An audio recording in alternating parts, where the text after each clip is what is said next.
എടാ നമ്മുടെ knife and ചോപ്പ്, പലരും കരാട്ടെ ചോപ്പ്, ജൂഡോ ചോപ്പ് എന്നൊക്കെ പറയും.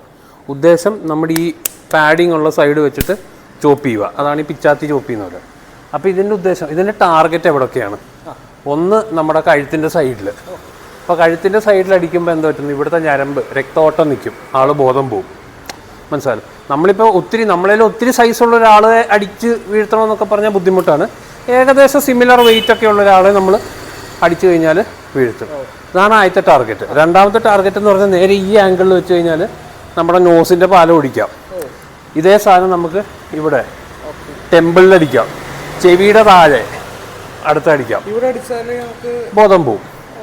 പിന്നെ അതേപോലെ തന്നെ നമ്മുടെ കോളർ ബോൺ ഉണ്ട്, ഇവിടെ ഒരു ബോണുണ്ട്, അവിടെ നമ്മൾ ഈ പറഞ്ഞ പോലെ അടിച്ചു കഴിഞ്ഞാൽ മിനിമം ഫോഴ്സ് മതി, ബോൺ ഒടിയും. പിന്നെ നമ്മളിപ്പോൾ ഈ കൈ കൊണ്ട് വീശിക്ക്, നമ്മളെങ്ങാണ് ഇത് പിടിച്ചിട്ട് ഞാൻ പറഞ്ഞാൽ ഇതിൻ്റെ രണ്ടിൻ്റെയും പകുതിയുടെ ഇടയ്ക്ക് നമ്മൾ അടിച്ചു കഴിഞ്ഞാൽ മിക്കവാറും ഒടിയാനാണ് സാധ്യതയുള്ളത്.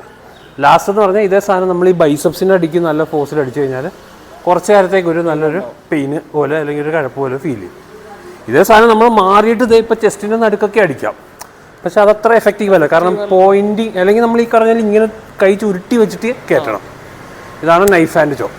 ചെയ്യുന്നത് എങ്ങനെയാണെന്ന് വെച്ച് കഴിഞ്ഞാൽ പൊതുവേ നമ്മുടെ സാധാരണ ബോഡി മെക്കാനിക്സ് ഇത് ചെയ്യുന്ന സെയിം സാധനം തന്നെയാണ് ചെയ്യുന്നത്, പക്ഷേ കൈ തുറന്ന് വെച്ചിട്ടായിരിക്കും അടിക്കുന്നത്, അത്രേ ഉള്ളൂ. ഇതേ സാധനം നമ്മൾ ലെഫ്റ്റ് ഹാൻഡ് കൊണ്ട് ചെയ്യുമ്പോൾ ഇപ്പം നീ ഇങ്ങനെ ചാർജ് ചെയ്ത് വന്നേ, ഇതേ സാധനം ഞാൻ പറഞ്ഞാൽ ഇവിടെ വന്നിട്ട് ഇവിടെ ചെയ്ത് കഴിഞ്ഞാൽ തൊണ്ടയുടെ ഇവിടെ കഴിഞ്ഞാൽ ഒരു 10 മിനിറ്റ് അവന് ശ്വാസം എടുക്കാൻ ബുദ്ധിമുട്ടായിരിക്കും. Simple knife and chop.